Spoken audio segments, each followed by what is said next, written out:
নমস্কার, আমি প্রশান্ত। আমার কোম্পানি পূর্বাশা কার ডিটেইলিং। আজকে আমরা নদিয়ার শান্তিপুরে এসেছিলাম এই সাফারি গাড়িটা সেরামিক কোটিং করার জন্য।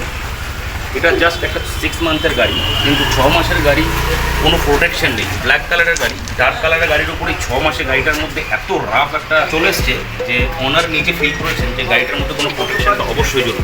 আমি সবসময় বলি, দেখুন গাড়িটার বডিটা দেখুন, পুরো বডিটা কিরকম রাফ হয়ে গেছে দেখুন,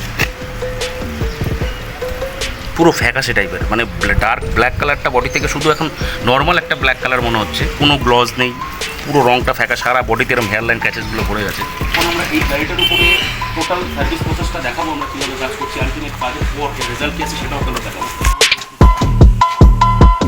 আমাদের পেন্ট কারেকশনের টোটাল রাবিংয়ের প্রসেস শেষ হয়ে গেছে, তো এখন আমরা কম্পাউন্ডিংটা অ্যাপ্লাই করছি। তো আমরা রাবিংয়ের জন্য আমরা এই প্যাডটা ইউজ করেছিলাম, যেহেতু এখন একটা কম্পাউন্ডিং ইউজ হবে তার জন্য আমরা ফোম প্যাডটা ইউজ করবো।